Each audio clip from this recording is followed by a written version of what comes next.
আসসালামু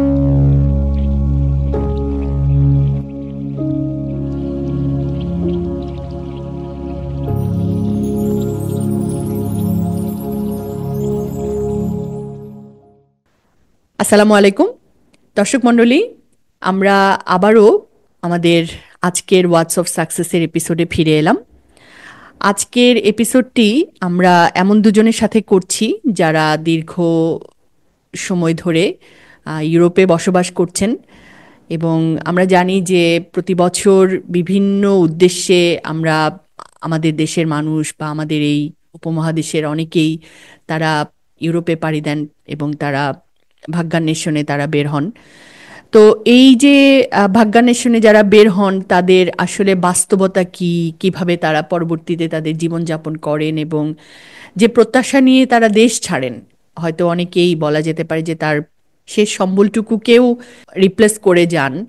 সেই ক্ষেত্রে যাওয়ার পরে তাদের সেই বাস্তবতা আসলে কেমন হয়ে তাদের সামনে ধরা দেয়, আহ, বাস্তবের সাথে মানে স্বপ্নের সাথে বাস্তবতার ব্যবধান কতটুকু থাকে, এবং সত্যি সত্যি যদি আমরা প্রবাসে যেতে চাই এবং প্রবাসে গিয়ে যদি আমরা নিজেদেরকে সফল করতে চাই, সমৃদ্ধ করতে চাই, তাহলে আসলে আমাদের কি করণীয়, এই বিষয়গুলো নিয়েই আমরা তাদের কাছ থেকে জানব। তো আমাদের সঙ্গে আছেন প্যারিস প্রবাসী আমাদের কোয়ান্টাম সদস্য আজমেরী নির্ঝর তাওহিদ এলাহি। তো আজমেরী নির্ঝর সম্পর্কে যে কথাটুকু না বললেই না, সেটি হচ্ছে যে তিনি দীর্ঘ 10 বছর ধরে ফ্রান্সে আছেন, কিন্তু ফ্রান্সে যাওয়ার আগে তিনি বাংলাদেশে একজন অত্যন্ত জনপ্রিয় সঙ্গীত শিল্পী হিসেবে যিনি পরিচিত ছিলেন, তুমুল জনপ্রিয় ছিলেন। তার বেশ কিছু গান এখনও আমরা বিভিন্ন এফএম রেডিওতে শুনতে থাকি, এবং খুবই জনপ্রিয় একজন সাংস্কৃতিক মানুষ ছিলেন। এবং সেই পাশাপাশি তিনি কোয়ান্টাম পরিবারের খুবই একনিষ্ঠ একজন সদস্য। এখনও দেশের বাইরে গিয়েও কোয়ান্টাম চর্চাকে অব্যাহত রেখেছেন। আমাদের কোয়ান্টাম মেডিটেশন সোসাইটি প্যারিস সেলের তিনি আহ্বায়ক, এবং একই সঙ্গে তিনি নিয়মিতভাবেই ফ্রান্সে কোয়ান্টাম যে কমিউনিটি সেটাকে সংগঠিত করবার জন্য তিনি কাজ করে যাচ্ছেন। আর পেশাগত জীবনে তিনি অনুবাদক হিসেবে কাজ করছেন অফিস ফ্রান্স ইমিগ্রেশন অ্যান্ড ইন্টিগ্রেশনে, এবং বলা যেতে পারে যে একজন সাধারণ অভিবাসী হিসেবে আহ, প্যারিসে গিয়ে তারপর আজকের যে অবস্থানে তিনি নিজেকে নিয়ে এসেছেন, এটা সম্পূর্ণ তার নিজের আন্তরিক পরিশ্রম এবং সচেষ্টার মধ্য দিয়ে। আর তাওহিদ এলাহি ভাই, তিনি 5 বছর আগে ফ্রান্সে গেছেন, প্যারিসেই আছেন এখন। পেশাগত জীবনে তিনি একজন ব্যবসায়ী, এবং তিনিও কোয়ান্টাম পরিবারের খুবই একনিষ্ঠ একজন সদস্য। তারও 2 দশকেরও বেশি সময় ধরে তিনি কোয়ান্টামের সাথে আছেন, এবং দেশে থাকাকালেও তিনি একজন অত্যন্ত নিবেদিত প্রাণ কোয়ান্টাম কর্মী ছিলেন। সিলেটে তিনি তার সিলেটের যে শাখার সঙ্গে তিনি সক্রিয় ছিলেন, সেখানে তিনি একজন আর্ডেন্টিয়ার মানে প্রথম সারির একজন কোয়ান্টাম কর্মী হিসেবে তিনি স্বেচ্ছাসেবার দায়িত্ব পালন করেছেন। তো তারা দুজনই যেহেতু প্যারিসে আছেন, আজকের পডকাস্টটি তাই অনলাইনে অনুষ্ঠিত হচ্ছে। আমরা তাদের দুজনকেই স্বাগত জানাচ্ছি আমাদের আজকের আয়োজনে। অনেক ব্যস্ততার মধ্যেও আমরা জানি যে প্রবাসে আসলে সময়ের একটা ব্যবধানের ব্যাপার আছে, তারপর সাপ্তাহিক ছুটির দিনটাও ডিফারেন্ট। তারপরেও যে তারা সময় করেছেন, সেটার জন্য তাদের কাছে আন্তরিক কৃতজ্ঞতা জানাচ্ছি। তো নিঝর আপা, কেমন আছেন? আসসালামু আলাইকুম আপু, শুকর আলহামদুলিল্লাহ বেশ ভালো আছি। আপনি কেমন আছেন? শুকর আলহামদুলিল্লাহ, আমিও ভালো আছি। তো নিঝর আপা, প্রথমেই যে কথাটা আসলে আপনার কাছ থেকে জানতে ইচ্ছে করছে সেটা হলো যে আপনি তো বাংলাদেশে একজন খুবই জনপ্রিয় সঙ্গীত শিল্পী ছিলেন, সাংস্কৃতিক জগতের মানুষ ছিলেন। তো এই এবং আপনি যে সময় দেশ ছেড়ে গেছেন সেটা আসলে তখন আপনার ক্যারিয়ারটাও ছিল একটা ঈর্ষণীয় মাত্রায়। তো সেটা ছেড়ে কেন আপনি ফ্রান্সে যাওয়ার সিদ্ধান্ত বেছে নিলেন এবং নতুনভাবে আসলে সবকিছু শুরু করার একটা পরিকল্পনা করলেন? আসলে কারণটা কি ছিল? আসলে আমার একটা স্বপ্ন ছিল যে আহ, যেহেতু আমি আগে পড়াশোনা করেছি লন্ডনে, ইউরোপ যে একটা বেসমেন্ট, আমার খুব ইচ্ছা ছিল যে ইউরোপে আমি যেন যেতে পারি এবং আমাদের কোয়ান্টাম যে পরিবারটা সেখানে যেন কাজ করতে পারি। এবং মনে করতে পারেন যে এটারই একটি অংশ হচ্ছে আমার এখানে আসা এবং আলহামদুলিল্লাহ কাজ করা এবং জার্নি তো একটা আছেই, কিন্তু আমার মূল যেই মনের যে চাওয়াটা ছিল সেটি আসলে এটা একটা। তো আমরা তো জানি যে কিছুদিন আগে আপনি আহ, পরিণয় সূত্রে আবদ্ধ হয়েছেন। তো এই নতুন জীবনটা কেমন চলছে? আলহামদুলিল্লাহ, আমি বলবো যে অবশ্যই ভালো। এবং অভিজ্ঞতাটাও অনেক চমৎকার, কারণ শুরুতে মনে হচ্ছিল যে সবকিছু সুন্দরভাবে সম্ভব কিনা আসলে। একা থাকা এবং দুজন মিলে থাকা, অবশ্যই দেশের বাইরে আমাদের সবকিছু পরিস্থিতি মিলিয়ে যেটা হয়, বাংলাদেশে থাকলে পরিবার, আত্মীয় স্বজন, বন্ধু বান্ধব সবাই কাছে, এখানে আসলে যে যার। তো আলহামদুলিল্লাহ অনেক চমৎকার, আহ ভালো লাগছে, এবং দোয়া করবেন যেন এভাবেই সুন্দরভাবে থাকতে পারি আর কি। এবারে আমরা তৌহিদ ভাইয়ের কাছে আসতে চাইছি। একই প্রশ্ন আপনার কাছে, যে আপনিও তো বিদেশ আহ, গামী হলেন, প্রবাসী হলেন সম্ভবত 5 বছর আগে। তো সেটা কেন? দেশে আপনি কি করতেন? আসলে আপু, দেশে আমি উম, পড়াশোনার পাশাপাশি ব্যবসা করতাম। আমি এইচএসসি শেষ হওয়ার পর থেকেই ব্যবসার প্রতি ঝুঁকে যাই, এবং অনেক কিছু আমি ট্রাই করেছি, কিন্তু আমার অনেক ব্যবসাতে আমি ওইভাবে সফলতার মুখ দেখিনি। কিন্তু যখন সফলতার মুখ দেখতে শুরু করেছি, তখন আত্মীয় স্বজন, ফ্যামিলি মেম্বার সবাই বলতে শুরু করলো যে তোমার, আমাদের তো আত্মীয় স্বজন পরিবার, আপনি জানেন সিলেটের বেশিরভাগ মানুষই আসলে প্রবাসী। তো অনেকটা পারিবারিক চাপে এবং আত্মীয় স্বজনের প্রেসারে ভাবলাম আচ্ছা একবার দেখে আসি বাইরের জগৎটা। এই চিন্তা থেকেই আসা, এবং 2019-এ আসছি। আসার পরে এখানে বসবাসের জন্য অনুমতি চেয়ে আবেদন করেছি, এবং সেটাও অ্যাকসেপ্ট হয়েছে, এবং এই এই পরবর্তী থেকে এখানেই বসবাস করছি। আর দেশে তো কোয়ান্টামের সাথে ছিলাম, এখানে আসার পরেও কোয়ান্টামের সাথে থাকার চেষ্টা করছি, এই আর কি। রিঝাপা, আপনার কাছে আসছি যে এই জি। যে ফ্রান্সে গেলেন, এবং আমরা জানি যে ফ্রান্সে মূলত ফরাসি ভাষার ওপরই গুরুত্ব, সবাই সেই ভাষায় কথা বলে, ইন্টারঅ্যাক্ট করে।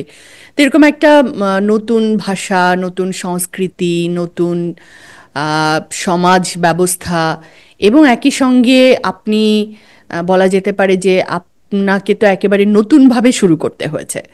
এমন তো জি। নয় যে আপনার পুরনো যে পেশাকে আপনি ওখানে কন্টিনিউ করার মানে সিদ্ধান্তটা আপনার অবশ্যই, যে আপনি নতুনভাবে শুরু করবেন। তো এই যে চ্যালেঞ্জগুলোকে কিভাবে আসলে সামলেছেন? প্রথম যখন আমি আসি, আসার পরে যেটা হয়েছে যে আমি বলবো যে শুরু থেকেই আলহামদুলিল্লাহ আমার সবকিছু অনুকূলেই ছিল আপু। এবং শুরুতে আসার পরেই আমি এখানে ফ্রেঞ্চ কমিউনিটির সাথে সঙ্গবদ্ধ হওয়ার চেষ্টা করেছি, এবং তাদের থ্রুতে আমি আমার যাত্রা শুরু করি, এবং আমি এখানে ইউনিভার্সিটিগুলোতে আম, পড়াশোনা শুরু করি। পাশাপাশি আমি এখানে আম, ফ্রান্সের যে সংস্কৃতি মন্ত্রী ছিলেন তার সাথে একটা বড় প্রজেক্টে কাজ করার সুযোগ পেয়েছিলাম, আমি যেহেতু সঙ্গীত শিল্পী ছিলাম। এবং সেই সুযোগটা ছিল বাংলাদেশকে রিপ্রেজেন্ট করা ইন্টারন্যাশনালি। এবং ওখানে একটা থিম ছিল যে তোমার দেশের যে কোনো একজন লেখক বা যিনি কিনা আসলে আম, খুবই সবার কাছে সমাদৃত, তাকে বা তার থিম নিয়ে কাজ করা। তো আমি যেহেতু নজরুলের, জাতীয় কবি নজরুলের উপরে 10 বছর পড়াশোনা করেছিলাম, আমার সব সময় একটা ইচ্ছা ছিল যে জাতীয় কবিকে নিয়ে আসলে ইন্টারন্যাশনালি কিছু একটা করা যেতে পারে, এবং সেই সুযোগটাই আমি নিয়েছিলাম। এবং তার সুবাদে এখানে যে ফরাসি বাচ্চারা তারা বাংলা গান শিখেছিল আমার কাছে, এবং এখানে বড় বড় যে ফেস্টিভ্যাল গুলো ছিল আম, ফ্রান্সে এবং ফ্রান্সের বাইরে বিভিন্ন দেশে, আমি সেই কাজ করা শুরু করলাম। তো সবকিছুই আলহামদুলিল্লাহ আমার অনুকূলেই ছিল, এবং সেইখান থেকেই মূলত ফরাসিদের সাথে মিশতে মিশতে, কালচারের সাথে মিশতে মিশতে আমি ভাষাটা অনেকটাই সে সময় আয়ত্ত করেছি। এবং ফাইনালি আসলে আপনি যেটা শুরুতে বলেছিলেন যে এই দেশের ফরাসি ভাষাটা অনেক কঠিন একটা ভাষা, সেটা রপ্ত করাটা আমাদের জন্য, যেহেতু আমরা ইংলিশ টাকে আসলে আমাদের সেকেন্ড ল্যাঙ্গুয়েজ হিসেবে জানি, শুরুটা খুবই কঠিন ছিল। কারণ আমার খুব মনে পড়ে যে ইউনিভার্সিটিতে যখন আমি শুরু করলাম, সারবন ইউনিভার্সিটি এখানে, তো ওখানে যে টিচার ছিলেন তিনি ফরাসিতে কথা বলছিলেন, তা আমি বারবার বলছিলাম তুমি কি একটু ইংলিশে কথা বলতে পারো? ও মানে একদম ডাইরেক্ট নো। তো আমার জন্য আসলে খুব কঠিনই ছিল, কিন্তু আলহামদুলিল্লাহ সবকিছু তো কষ্ট করে সহজ করে নিতে হয়েছে। ফরাসি খাবার কেমন? আমরা তো শুনেছি ওরা খুব চিজ খায়, মানে হ্যাঁ, সবকিছুতেই ফরাসি চিজ দেয়, খাবার। আসলে কি তাই?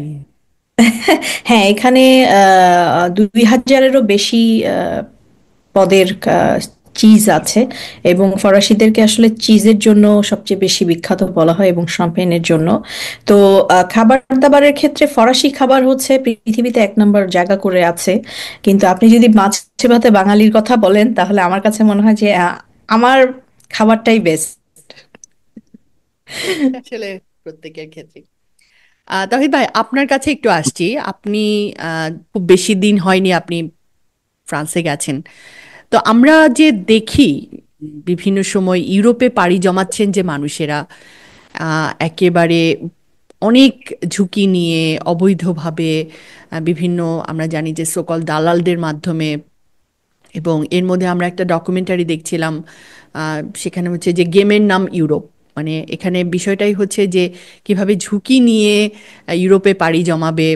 এবং এখানে ঝুঁকিগুলোর কথা যে যে মানুষগুলো যাচ্ছে তারা যে জানছে না তাও না, কিন্তু তাদের একটা মনোভাব হচ্ছে যে আচ্ছা মানে আরেকজন যেহেতু পেরেছে আমিও পারবো, বা আমার বেলায় এটা হবে না। কিন্তু আমরা জানি যে অনেক দুঃখজনক পরিণতি হচ্ছে, ভূমধ্যসাগরে ডুবে মারা যাওয়ার কথা আমরা শুনতে পেয়েছি, অন্তরীণ থাকার কথা আমরা শুনতে পেয়েছি। মানে এই যে ঘটনাগুলো ঘটছে, আসলে মানে আপনি আহ, কোনো ঘটনার প্রত্যক্ষদর্শী হয়েছেন কিনা, বা এরকম শুনেছেন কিনা পরিচিত কারো আসলে এরকম আপু, হচ্ছে? মানে এই যে বিষয়টা, একটা জীবনের পুরা ঝুঁকি নিয়ে অনেকভাবে মানুষ আসে, যেটা মানে মনে করেন আমি অনেকের সাথে এখানে দেখা হয়েছে, যদিও আমি ওইভাবে আসি নাই, কিন্তু অনেকের সাথে আমার পরিচয় হয়েছে এখানে যারা ওইভাবে আসছে। মানে একেবারে দুর্বিষহ অবস্থা। মানে একজনের অভিজ্ঞতা আমি শুনছিলাম যে সে তুর্কি থেকে আসছিল, যখন বর্ডার পাড়ি দেবে, বর্ডার পাড়ি দেওয়ার মনে করেন 5-6 কিলোমিটার দূরে ওদেরকে গাড়ি থেকে নামানোর পরে যে বলছে যে হেঁটে যেতে হবে, যে যে পথটা দিয়ে হেঁটে যাবে নুড়ি পাথরের রাস্তা। তো ওই পাথরগুলো খুবই সুচালো। তো যখন ওই রাস্তা দিয়ে পাড়ি দিচ্ছিল, পুলিশ ধরছে ওদেরকে, ইমিগ্রেশন পুলিশ ধরার পরে তো কাগজপত্র দেখছে ওরা তো অবৈধ। তো ওদেরকে কিচ্ছু করে নাই, জুতা খুলে ছেড়ে দিছে যে তুমি হেঁটে চলে যাও। হেঁটে মানে ওই পারে না, মানে যেখান থেকে আসছো সেখানে চলে যাও, মানে যারা ওদেরকে নিয়ে গেছে। ওরা যে খালি পায়ে হাঁটতেছে আপু, পা রক্তাক্ত হয়ে, মানে ওই পুলিশগুলো জানে যে এটাই হচ্ছে শাস্তি। তো সে যখন ফেরত গেছে ওই দালালের কাছে, আবার যাওয়ার পরে 15 দিন সে মাটিতে পাড়া দিতে পারেনি। মানে চিন্তা করেন আপনি, মানে কি অমানবিক, পায়ে পায়ের নিচ পুরা একবারে থাকলে গেছে। আবার এরকম হয়েছে, একজন আমার সাথে দেখা হয়েছে এখানে, সে বাড়ি থেকে 15 লক্ষ টাকা নির্ধারণ করে দালালের মাধ্যমে বাংলাদেশ থেকে রওনা দিয়েছে। লিবিয়াতে আসার পরে ওখানে জিম্মি করে 27 লক্ষ টাকা ওর ফ্যামিলির কাছ থেকে নিছে বিভিন্ন ভাবে, এবং এর পরবর্তীতে সে ফ্রান্সে আসছে। এখন এই যে জীবনের ঝুঁকি, ওকে মেরেও ফেলতে পারতো টাকাটা যদি ও ফ্যামিলি দিতে পারতো না। ওর ফ্যামিলি হয়তো সামর্থ্যবান ছিল বা ম্যানেজ করতে পারছে ওই টাকাটা, অনেকের ফ্যামিলি আছে তো মানে জায়গা সাতাশ জমি লক্ষ টাকা তো আসলে কম না, অনেক টাকা আমাদের অনেক দেশের বড় টাকা। স্ট্যান্ডার্ডে। আমার ইউরোপের বাস্তবতা হচ্ছে আপু, মানে এখানে 27 লক্ষ টাকা আপনি ইনকাম করে একসাথে করা অনেক কঠিন। কারণ এখানে হয়তো বাংলাদেশের মানুষের একটা মানসিক মানে বিষয় আছে, বাংলাদেশের মানুষ মনে করে এখানে তো মাসে 2 লাখ 2.5 লাখ টাকা মানুষ ইনকাম করে, কিন্তু সে তো বাংলাদেশে বসবাস করে না, সে এখানে বসবাস করে।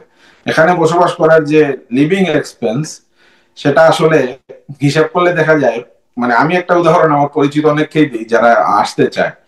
যে মনে করেন আমাদের দেশে অনেকে আছে মানে মানে মংলাও এলাকা বা যে এলাকাগুলাতে কি বলে ওগুলা, একটু দরিদ্র এলাকা বাংলাদেশে, যারা যারা ঢাকা শহরে রিক্সা চালায় বা সিলেট শহরে গিয়ে রিক্সা চালায়, তারা কিন্তু তাদের এলাকা থেকে এখানে আসলে ডেইলি হয়তো 500-700 টাকা ইনকাম, রিক্সা করে চালিয়ে ইনকাম করে। কিন্তু শেষ ঢাকা শহরে যে পরিবেশে থাকতেছে, বা সিলেট শহরে যে আমি সিলেটের মানুষ, সিলেটের কথা বলতেছি, যে পরিবেশে সে থাকতেছে, ঢাকার মানুষ অথবা সিলেটের মানুষ ওই পরিবেশে থাকবে না। একটা বস্তির মধ্যে একটা ঝুপড়ি করে কোন রকম রাত পোহাবে, এই পরিবেশে তো ঢাকার মানুষ থাকে না। কিন্তু ওই লোকটা এখানে থেকে হয়তো মাসে 15-20 হাজার টাকা ইনকাম করতেছে। এই টাকাটা তার দেশের জন্য, তার এলাকা যে দরিদ্র পীড়িত এলাকা হিসাবে এটা 20,000 টাকা অনেক। সে হয়তো ওইখানে গেলে মনে করেন 1 বিঘা জায়গাও কিনে ফেলতে পারে 50,000 টাকা দিয়ে। কিন্তু আসলে তো ঢাকার লিভিং স্ট্যান্ডার্ডের সাথে তার যে জীবনযাপন করতেছে সেটা কোনোভাবেই মানানসই না। এখানকার অবস্থা হচ্ছে এরকম আপু, মনে করেন আমি এখানে 2,000 ইউরো ইনকাম করতেছি, আমি যে বাসায়, এখানে যদি আমি একটা বাসা নিয়ে থাকতে চাই, সে বাসা ভাড়া হচ্ছে 1200 ইউরো। আমার বাজার খরচ আছে, আদার্স খরচ আছে, প্রত্যেকটা জিনিস তো এখানে কিনা। বাংলাদেশের এখানে বলতে গেলে পানিটাও কিনা, পানির বিলও দিতে হয়। সেই হিসাবে একজন মানুষ যা ইনকাম করে তা দিয়ে সে সার্ভাইভ করতে পারে, কিন্তু ওইভাবে যে বাংলাদেশের মানুষ যেভাবে মনে করে এখানে অনেক টাকা ইনকাম, অনেক সেভিংস, ওইভাবে না। এখানে সেভিংসটা হয় কিভাবে, মনে করেন কেউ একজন একটা বাসা নিয়ে থাকতো, সে বাসা নিয়ে থাকতেছে না, একটা বাসা নিয়ে 10 জন থাকতেছে। একটা রুমের ভিতরে মনে করেন দোতলায় 3টা বেড আছে, একজন নিচে একজন উপরে, এরকম 3টা বেডে ঘুমাচ্ছে এখানে। তার প্রাইভেট একটা আলমারি নাই নিজের কাপড় রাখার জন্য, সবার সাথে শেয়ার করতে হচ্ছে, বাথরুম শেয়ার করতে হচ্ছে, কিচেন শেয়ার করতে হচ্ছে। এটা কেমন থাকা? মানে এটা মানে এটা কেউ এখানে না আসলে এটা চিন্তা করতে পারবে না। এবং বাংলাদেশের মানুষ একটা কল্পনার জগতে থাকে ইউরোপের বিষয়ে। মানে আমি নিরুৎসাহিত করতেছি না, বাস্তবতাটা যদি কেউ জেনে আসে তাহলে তার জন্য এখানে সার্ভাইভ করাটা সহজ হয়। মনে করেন অনেকে বাংলাদেশে থাকতে মনে করে যে ইউরোপ মানেই ইংরেজি। আমার এক্সপিরিয়েন্স বলতেছি, আমি যখন আসলাম, আসার পরে যখন দেখি, আমি সুইডেনে গিয়েছিলাম, বেলজিয়ামে গিয়েছি, পর্তুগালে গিয়েছি, ফ্রান্স তো আর দেখতেছি। প্রত্যেকটা দেশে, ইউরোপিয়ান দেশ হইলেও তাদের নিজস্ব ভাষা আছে, এবং তারা নিজস্ব ভাষা ছাড়া অফিসিয়ালি ইংরেজি ভাষা ইউজ করতে চায় না। বিশেষ করে ফ্রান্সে কাউকে যদি আপনি বলেন যে ইংরেজিতে কথা বলবে, সে কিন্তু জানে, সে আপনাকে ইংরেজিতে উত্তর দিবে যে আমি জানি না, কিন্তু আপনাকে ইংরেজিতে উত্তর দিতেছে। এবং কোন অফিসিয়াল, মনে করেন সরকারি কোন অফিসে গিয়ে যদি আপনি বলেন যে আমি ফ্রেঞ্চ জানি না, আমাকে একটু ইংরেজিতে এক্সপ্লেন করবে, সে কিন্তু মাইন্ড করবে, সে বলবে না এটা ফ্রান্স, এখানে থাকতে হলে আপনাকে ফ্রেঞ্চ শিখতে হবে। তো ইউরোপের প্রত্যেকটা দেশ তার নিজস্ব ভাষা ব্যবহার করে। তো বাংলাদেশের মানুষ মনে করি, বাংলাদেশে থাকতে আমরা মনে করতাম ইউরোপে গেলে তো মনে ইংরেজি। ইউরোপে খুব কম দেশ আছে যেখানে ইংরেজি অফিসিয়াল ভাষা হিসেবে ইউজ হয়, আপনাকে তার দেশের ভাষা শিখতে হবে। তো এটা একটা বড় চ্যালেঞ্জ যারা আমরা নতুন আসি তাদের জন্য। আর ওই যে বিষয়টা যে আসলে বাংলাদেশে মানুষ মনে করে যে ইউরোপ মানে টাকা টাকা উঠতেছে, কিন্তু ওই যে থাকার যে অবস্থাটা বা এখানকার ভাষাগত যে সমস্যাটা, পরিবার ছেড়ে থাকা, এটাও তো একটা খুবই অনেকে আছে আপু, মনে করেন জীবনে কখনো নিজের কাপড় নিজে ধুয়ে নাই, নিজের খাবার নিজের রান্না করে নাই, কিন্তু এখানে আসার পরে যেদিন মনে করেন, এখানে বলা হয় মেসে থাকা, মানে বাংলাদেশে যেরকম মেসে থাকা, মনে করেন একজন আসছে নতুন, আমাকে বলতেছে ভাই আসলাম, আসার পরেই বলে আগামীকালকে আপনাকে রান্না করতে হবে। আমি তো রান্না করতে জানি না। তো সে তো ওই মানসিক প্রস্তুতি নিয়ে আসে নাই। এখন মনে করেন একজনের রান্না করা এক জিনিস, আর বাসার 15 জনের জন্য রান্না করা এক জিনিস।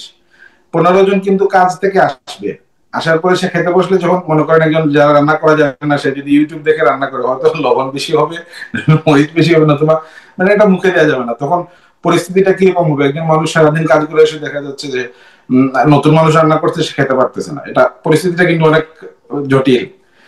তো এই 15 জনের কথাও শুনতে হইতে পারে, নিজের জন্য খারাপ লাগবে যে কি রান্না করলাম, বা আমাকে আসার পরেই রান্না করে পাঠিয়ে দিল। কিন্তু এখানকার জীবন এরকমই, আপনাকে নিজের কাপড় নিজে দিতে হবে। মনে করেন গত সপ্তাহে একজনের গল্প শুনছিলাম, আমার এক ফ্রেন্ড বলতেছিল, একজন নতুন আসছে, তো সে তো তার বাড়িতে হয়তো গোসল করে কাপড়টা বাথটাবেই রেখে চলে আসতো, ওটা কাজের লোক ধুতো। তো সে গোসল করে তার কাপড়টা বাথটাবে রেখে চলে গেছে। তো মেসের আরেকজন বলতেছে, ভাই কি সমস্যা, বুঝলাম না, পরিবার নিয়ে আসতো নাকি, এটা কে ধুয়ে দিবে? মানে ওই যে নতুন আসছে, সে বিষয়গুলো বুঝতে পারতেছেন। এই যে পরিস্থিতিগুলো ফেস করতে হয় এখানে, এদের জন্য আসলে ভালোভাবে জেনে বুঝে তারপরে আসলে ইউরোপে আসা উচিত, তাহলে আপনাকে সার্ভাইভ করতে অনেক সুবিধা হবে। এবং পরিচিত কেউ যদি থাকে, আত্মীয় স্বজন, বন্ধু বান্ধব, অথবা এখন তো সোশ্যাল মিডিয়ার যুগ, পরিচিত কেউ কেউ বিদেশে মানে যে বসবাস করতেছে, তার কাছ থেকে বাস্তবতাটা জেনে আসলে এখানে সার্ভাইভ করাটা অনেক সহজ হবে। আসলে আপনি যদি একটু বলেন, মানে আসলে কারণটা কি, মানে ভেতরের মনস্তত্ত্বটা কি? আসলে আপু, বিষয়টা যেটা হয়েছে, তৌহিদ ভাইয়ের একটা কথার সাথে আমি কথা মিলিয়ে বলতে চাই। ধরেন বাংলাদেশ থেকে যখন আমরা আসি, ভাইয়া যে বললেন যে জেনে আসা বা বুঝে আসার যে বিষয়টি, এটি বাংলাদেশের আমার মনে হয় 100%-এর মধ্যে 98% মানুষই ভাববে, মনে করবে যে উনি আমার ভালো চাচ্ছে না এবং উনি চায় না যে আমি ওখানে যে নিজেকে দাঁড় করে। এটা হচ্ছে আপু রিয়েল বাস্তবতা। তো সেক্ষেত্রে একটা অনেক বড় চ্যালেঞ্জের সম্মুখীন যারা নতুন আসে তারা হয়। আরো আর একটা বিষয় কাজ করে, এখানে ফরাসি সোসাইটি এরা কিন্তু অনেক এরা অনেক হেল্পফুল আপু। যদি আপনি আহ, যেমন ইংলিশের বিষয়টা, তাতে তাদের কারণ 116 বছরের যুদ্ধ ছিল তাদের, এই ফরাসি যুদ্ধ এবং ইংরেজদের যুদ্ধ, এবং তারা কিন্তু দাকুড়াল সম্পর্ক ছিল। এবং অফিসিয়াল যেহেতু ফরাসি ল্যাঙ্গুয়েজটা এখানে, সো ওরা চায় যে আমাদের অফিসিয়াল যেহেতু ফ্রেঞ্চ, আমরা ফ্রেঞ্চেই কথা বলবো। কিন্তু এই জিনিসটা তাদের ক্ষেত্রেও অনেকটা কঠিন হয়ে যায় যে যে অভিবাসীরা যারা যখন আসে, তারা যে ইংলিশ বলছে, ফ্রেঞ্চ জানছে না, এই জিনিসটা তারা ভিতর থেকে মানতে পারে না। এই ব্যাপারটাতে তাদের একটাই কাজ, মানে বিশেষ করে অফিসিয়ালি, যে তোমাকে ফরাসিতে কথা বলতে হবে। তো এটি আমাদের জন্য সবচেয়ে কঠিন। কিন্তু এখানে যে সোসাইটি গুলো আছে বা অ্যাসোসিয়েশন, এখানে কিন্তু প্রচুর অ্যাসোসিয়েশন, আপু মোড়ে মোড়ে দেখবেন অ্যাসোসিয়েশন করে বসে আছে ফরাসিরা। তো তাদের মাধ্যমে যদি আমি আমাদের কথাই বলবো, যদি সহযোগিতা নেওয়া যায় তাহলে অনেকটা ইজি হয়। কেন আমি এই কথাটা এই কারণে বলছি আপু, আমি যখন এখানে আসি, এখানে আমার কাজিনরা আমাকে বললো ফ্রান্সে আসার কথা। আসলাম, আসার পরে আমি একটি অ্যাসোসিয়েশনের সাথে যুক্ত হয়েছিলাম। ওই অ্যাসোসিয়েশনটা ছিল যে যারা এখানে নতুন আসবে তাদেরকে ভাষা শেখানো, এবং যদি তাদের অ্যাকোমোডেশনের কোনো সমস্যা হয় তাহলে সেটা হেল্প করা। তো এখানে ওই অ্যাসোসিয়েশনটার মাধ্যমে যেটা ছিল যে এখানে ফরাসি কমিউনিটিতে যারা মনে করেন আর্টিস্ট আছেন বা ভালো ভালো প্রফেশনে আছেন, এবং যাদের বাচ্চা নাই, হ্যাঁ, বা পরিবারে তারা একা বয়স্ক, তারা কি করছে, অ্যাডাপ্ট করছে। যেমন আমি কিন্তু অ্যাডাপ্টেড ছিলাম, আমাকে অ্যাডাপ্ট করেছিল একজন ফরাসি ভাস্কর্য শিল্পী। উনিই মূলত আমাকে এই যে ফরাসি সাংস্কৃতিক মন্ত্রীর সাথে কাজ করার সুযোগটা তিনি করে দিয়েছিলেন। এবং আমার শুরুটা আসলে ফরাসি ভাষা শেখার যে বিষয়টি, সেটি এই মহিলার মাধ্যমেই বলতে পারেন হয়েছিল, কারণ তিনি খুব ভালো ইংলিশ জানতেন। শুরুতে উনি আমাকে এক এক দুই সপ্তাহ ইংলিশে আমার সাথে কথা বলেছেন। 2 সপ্তাহ পরে উনি দেখলাম যে প্রচন্ড অ্যারোগেন্ট হয়ে যাচ্ছে, যে না আর না, তোমাকে ফরাসি শিখতে হবে, আমার সাথে ফরাসি কমিউনিকেশন করতে হবে এবং ওভাবেই কথা বলতে হবে। তো এই যে মানে এখানে অ্যাসোসিয়েশন গুলোর সাথে যদি প্রত্যেকটা বাঙালি এসে কথা বলে, একটা না একটা অ্যাকোমোডেশনের সুযোগ তারা পেয়ে যেতে পারে, এবং এটা কিন্তু পুরো ফ্রি অফ কস্টেই তারা করছে আপু। হ্যাঁ, তো অথবা অল্প কিছু টাকা তারা দিতে পারে, কিন্তু এই সুযোগ সুবিধাগুলো আমরা জানি না, বাংলাদেশিরা ম্যাক্সিমামই আমরা জানি না। তো এটা নিয়ে যদি আমরা কাজ করি, যারা নর্মালি এখন ম্যাক্সিমামই ফ্রান্সে আসতে চায়, কিন্তু ফ্রান্সের এখনকার বর্তমান পরিস্থিতি অনুযায়ী আমি বলবো যে খুবই কঠিন। কেন? সব বাদ দিয়ে যদি আপনি ভাষাগত দক্ষতার কথা বলেন, এটি ছাড়া আপনার কাগজই আপডেট হবে না, আপনার রেসিডেন্ট কার্ডই আপডেট হবে না। তো এটি খুবই মানে ডিফিকাল্ট। ভাষা মানে কি পুরো ভাষাটা একদম, মানে ভাষাটা না, পুরো কোন রপ্ত না লেভেলে করলেও। জানলে তাকে আচ্ছা, এলিজিবল ধরা যেমন হয়? ধরেন আমি আপনাকে একটু এই প্রসেসিংটা বলেই দিই। যেমন ধরেন এই দেশে আমাদের বাংলাদেশে যেমন আমরা আইএলটিএস করি, তো এখানে ওরকমই আছে, যেমন A1, A2, B1, B2, C1, C2। C1, C2 হচ্ছে ইউনিভার্সিটি, মানে মনে করেন হায়ার ডক্টরেট করছে বা নেটিভ যারা, তাদের জন্য। B1, B2 নর্মালি যেটা ছিল, B2 হচ্ছে ইউনিভার্সিটি আপনি যদি পড়তে চান তখন, আর B1 হচ্ছে আপনি এখানে সিটিজেনশিপ যদি নিতে চান। A2 ছিল হচ্ছে 10 ইয়ার্স এর পারমিট, মানে রেসিডেন্ট, মূল যে রেসিডেন্ট কার্ডটা সেটা পাবেন। A1টা ছিল হচ্ছে মানে 4 বছরের কার্ড, বা মনে করেন নর্মাল।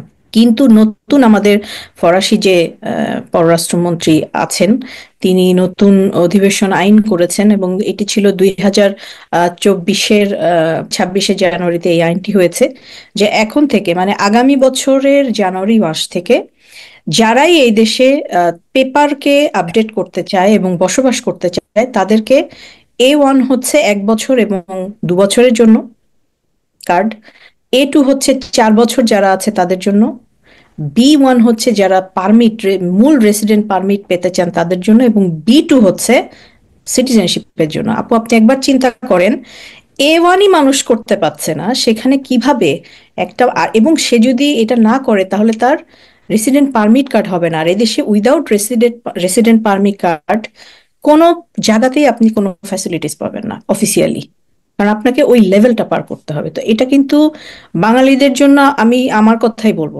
আমাদের বাংলাদেশিদের কথাই আমি বলবো, ভেরি ডিফিকাল্ট। এবং আমি আসলে একটু ডিসকারেজই করছি যে কেউ যেন ফ্রান্সকে এখন চুজ না করে, কারণ আপনার যদি ওই পারমিশনগুলো ঠিক মতো না থাকে, আপনি এখানে কাজের পারমিশনও পাবেন না। আর এই জীবনটা অনেক কঠিন, বিশেষ করে ফ্রান্সের বর্তমান সিচুয়েশন অনুযায়ী সার্ভাইভ করাটা খুবই ডিফিকাল্ট আপু। এখানে আমি একটা কিছু বলতে চাই আপু। জি।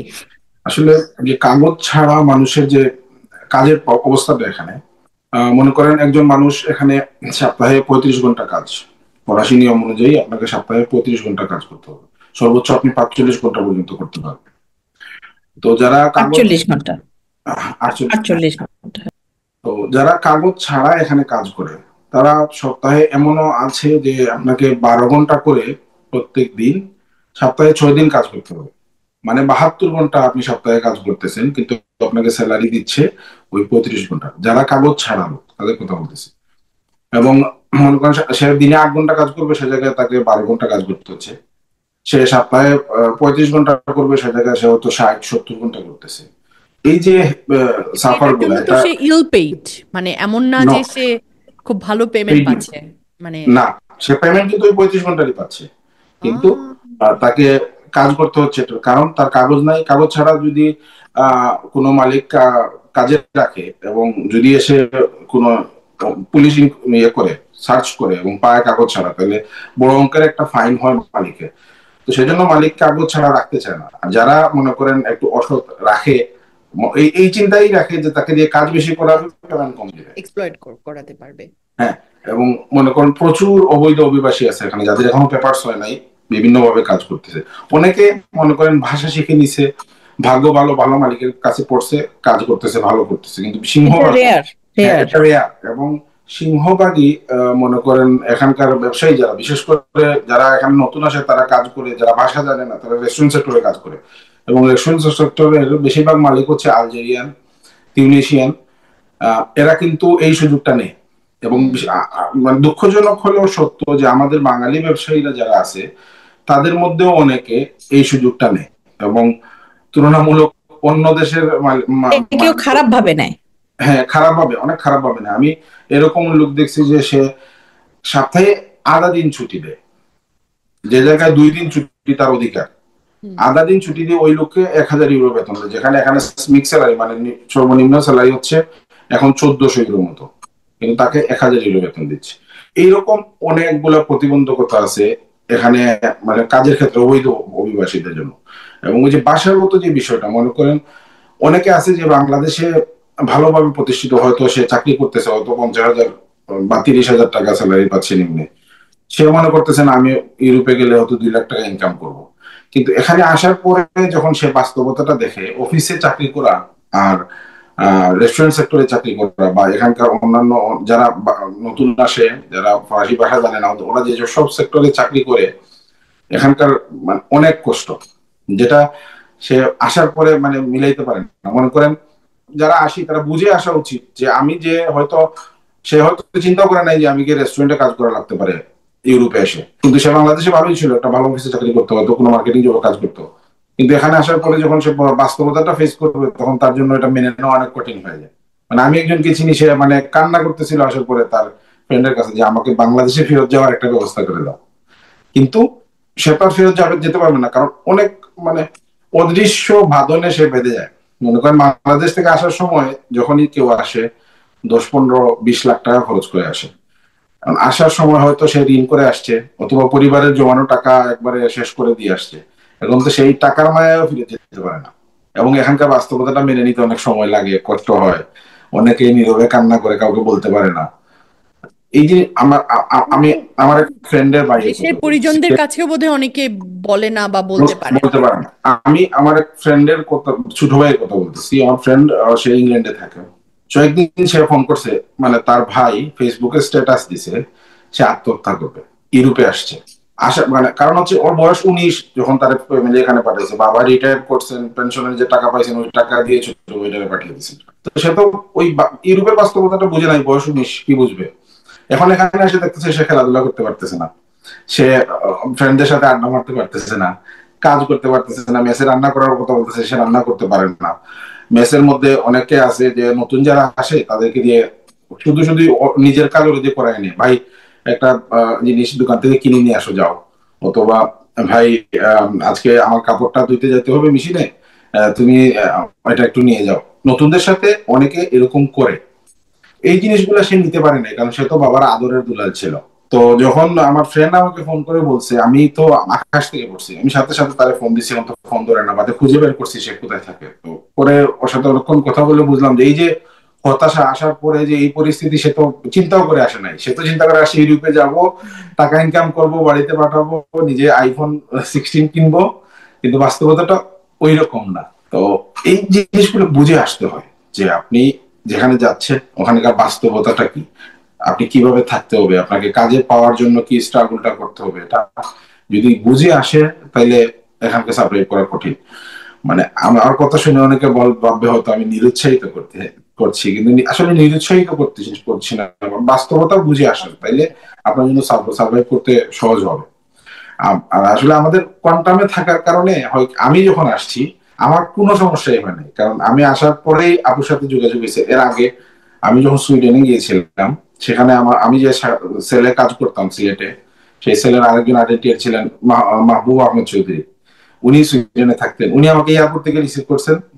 পরে ওইখান থেকে যখন আমি এখানে আসি, উনি নির্জর আপুর নাম্বার দিয়েছেন, পরে নির্জর আপুর সাথে যোগাযোগ হয়েছে। এবং আমাদের কোয়ান্টামের ফ্যামিলির সাথে আমরা অ্যাটাচ থাকার কারণে এখনো নতুন কেউ ইউরোপের যে কোনো দেশে আসলে আমাদের সাথে যোগাযোগ করলে আমরা পরামর্শ দিয়ে যতটুকু পারি সহযোগিতা করার চেষ্টা করি। এই যে মেন্টাল এটা সাপোর্টটা তো দেখেন। এটা তো হচ্ছে একটা জিনিস হচ্ছে যে না ঠিক আছে আমার পরিচিত আছে কিন্তু আসলে তো আমার ফরচুনটা তো আমাকেই গড়তে হবে, মানে এইটাই সেই এইটাই জায়গাটায় তো আরেকজন এটা তো একটা গাইডলাইন যদি আপনার জানা থাকে যে ইউরোপের বাস্তবতাটা এরকম, এইভাবে আগাইতে হয়, তাইলে অনেক সহজ হয়ে যায়।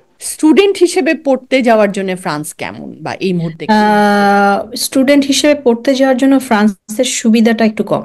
যেমন জার্মানি বা অন্যান্য যে ইংল্যান্ড বা এইসব জায়গাগুলোতে যে স্টুডেন্ট ভিসার যে বিষয়গুলো সেগুলো খুব অ্যাভেলেবল, কিন্তু ফরাসি কালচারে এসে ইউনিভার্সিটিগুলোতে পড়াশোনা করার যে বিষয়টি আসলে এটি এখনো অত বেশি প্রচলন নয়।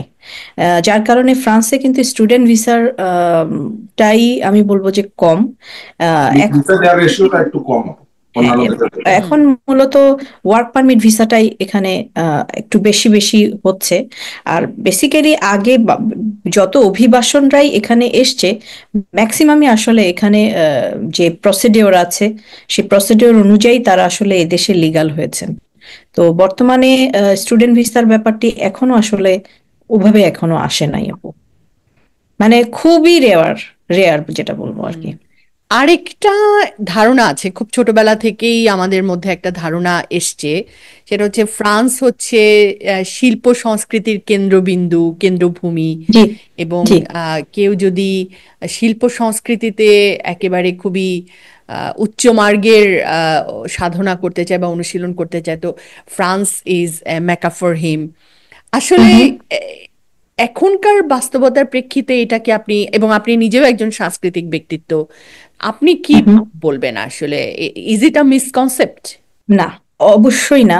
কেন? কারণ হচ্ছে এরা অনেক বেশি ওয়েলকামিং, আপনাকে কিন্তু ওয়েলকাম করবে আপু।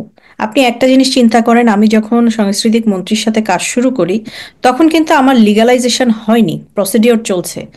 তখন আমি কার সাথে কাজ করব এটা তো চিন্তাই করা যায় না। কিন্তু যেহেতু এই দেশটি হচ্ছে সংস্কৃতির দেশ এবং ফ্যাশনের দেশ, তারা কিন্তু ওয়েলকাম করে। এবং এখনো এখানে বিভিন্ন অ্যাসোসিয়েশন গুলো আছে যারা কিনা বিভিন্ন ধরনের ফেস্টিভ্যাল বলেন, প্রোগ্রাম বলেন। আমি রিসেন্টলি একজনের কথা বলবো, আমাদের বাংলাদেশের খুব নামকরা একজন জার্নালিস্ট, তিনি হচ্ছেন মিডিয়া জার্নালিস্ট, খুবই নামকরা। তো উনি এখানে আসছেন, আসার পরে ওনার শুরু থেকে এ পর্যন্ত ওনার টোটাল জার্নিটাতেই আমি সহযোগিতা করছি, এবং উনি প্রত্যেকবারই কান ফেস্টিভ্যালে আসেন জার্নালিস্ট হয়ে। তো এবারে ওনার অভিজ্ঞতাটা ডিফারেন্ট, কারণ উনি তো এবার এখানে পলিটিক্যাল মানে রাজনৈতিক আশ্রয় নিয়েছেন। তো ওনাকে একটু এই শহরে মানে প্যারিসের বাইরে দিয়ে দিয়েছে।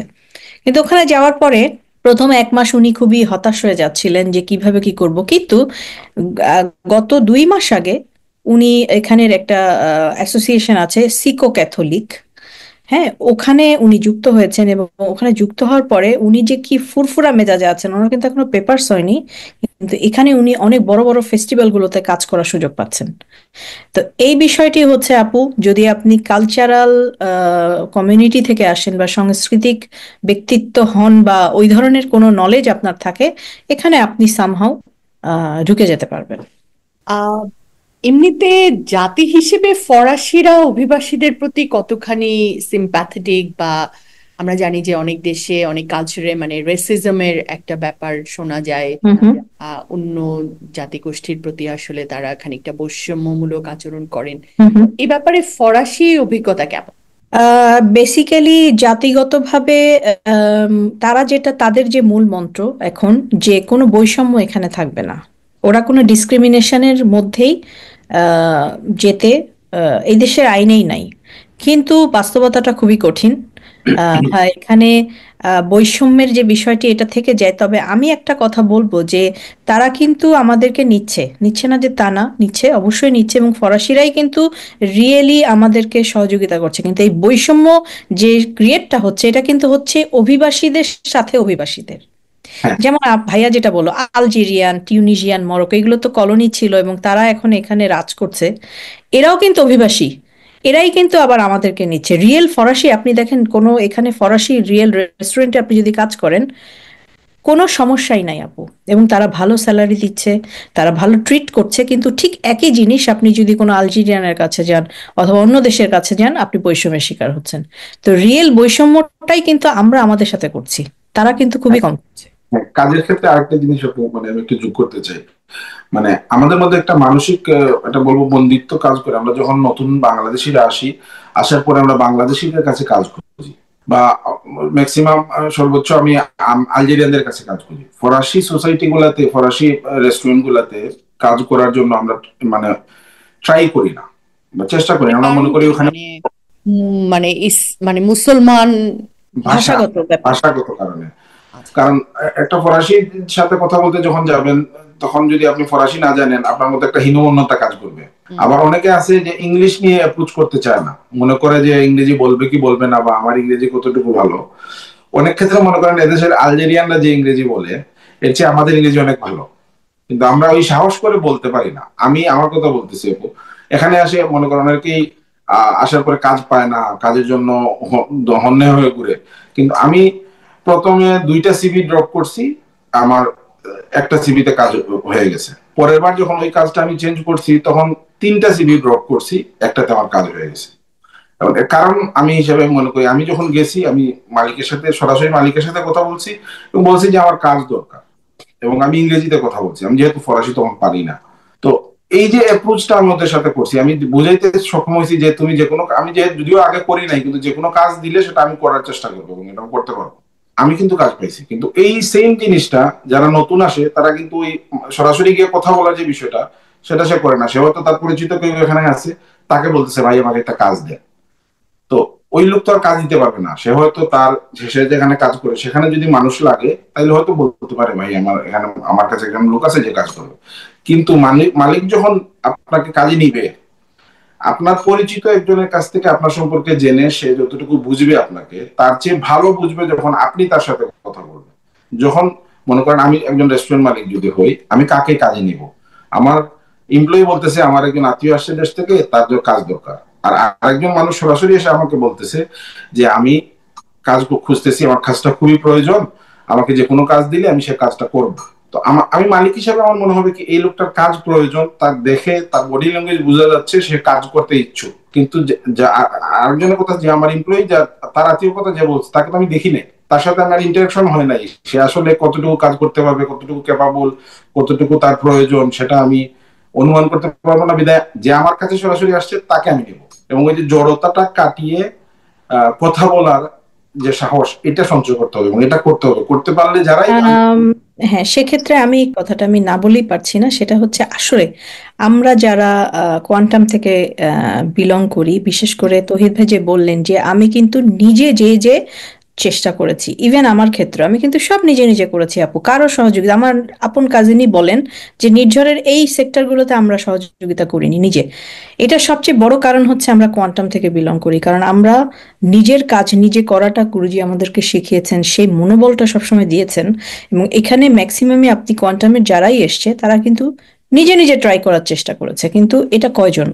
মানে সবাই তো আর কোয়ান্টাম থেকে বিলং করে না, কিন্তু সবাই কোয়ান্টাম থেকে বিলং করে। করি বলে আমাদের সমস্যাটা কিন্তু অনেকটাই কমে গেছে আপু, আমি বলবো আর এই আরেকটা বিষয় আপু, মানে ওই যে নতুন যারা আসে তারা ওই যে আপু যেটা বলতেছিলেন, এখানে অনেকগুলো অ্যাসোসিয়েশন আছে যারা ইমিগ্রেন্ট যারা নতুন আসে, পেপারস নাই, তাদের নিয়ে কাজ করে, তাদেরকে ভাষা শেখানো, তাদেরকে ফরাসি সোসাইটিদের সাথে আহ, মানে পরিচয় করিয়ে দেয়া, কাজের ক্ষেত্রে হোক, সংস্কৃতিগত ক্ষেত্রে হোক, প্রত্যেকটা ক্ষেত্রে এরা সহযোগিতা করে। এখন আমাদের মানুষের হয় কি, আসার পরে এই জিনিসগুলাতে সে ইনভলভ হতে চায় না, বা মনে করে যে আমার তো আসছি এত টাকা ঋণ নিয়ে, আমাকে প্রথমে কাজ খুঁজতে হবে। কিন্তু কাজ খুঁজে পাইতে গেলে যে আপনাকে অ্যাপ্রোচ করতে হবে মানুষের সাথে, আপনাকে ভাষাটা শিখতেই হবে, এই জিনিসগুলো অনেকে বুঝতে পারে না, যার কারণে আসার পরে ওই যে মানে ম্যান টু ম্যান কাজ খুঁজে পরিচিতদের বলে কাজ পাইতে সময় লাগে, বা কাজ পাইলেও সে ভাষাগত কারণে কাজে আগাইতে পারে না।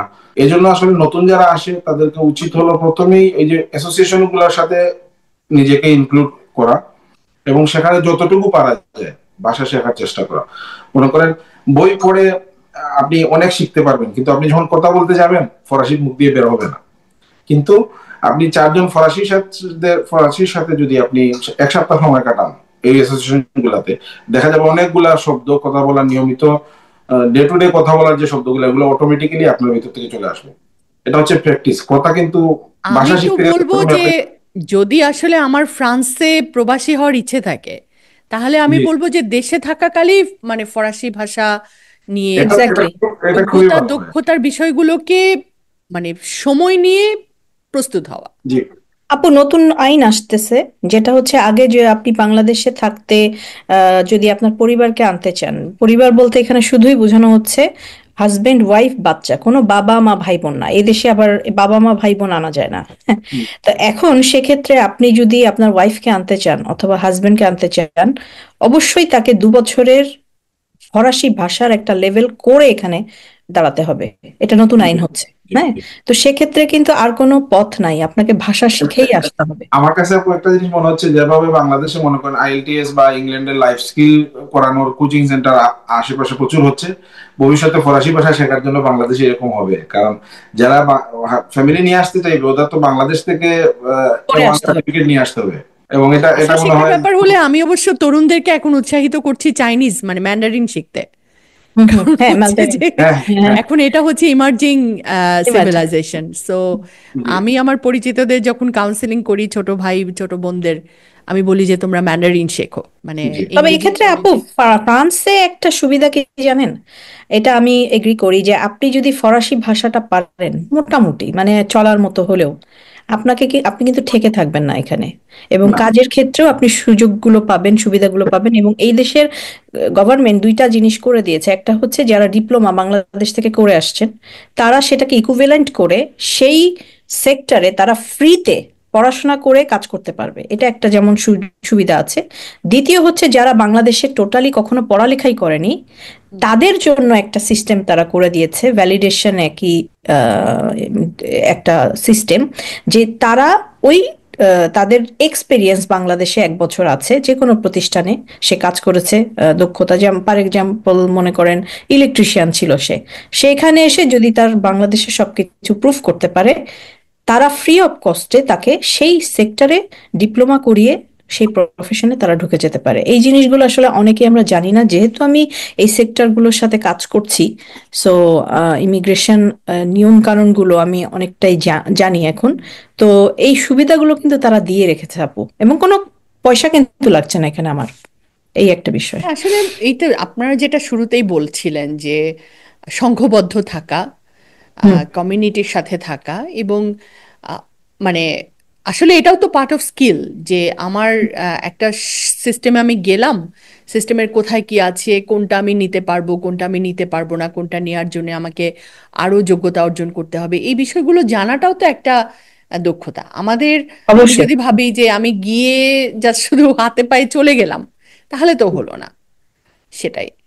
তো আসলে আপনারা দুজনই পলিটিক্যাল অ্যাসাইলামের একটা কথা বলছেন, অ্যাসাইলাম। তো এই শব্দটা আমরাও খুব আহ, শুনেছি বা শুনি যে অ্যাসাইলাম নেওয়ার একটা সুযোগ। আসলে ফরাসি দেশে এই অ্যাসাইলাম নিয়ে যাওয়া বা এটার মানে মিসইউজও হয়, সম্ভবত হয়, সেটা নিয়ে কি বলবেন? নির্ঝরাপার কাছে যদি প্রথম জানতে চাই।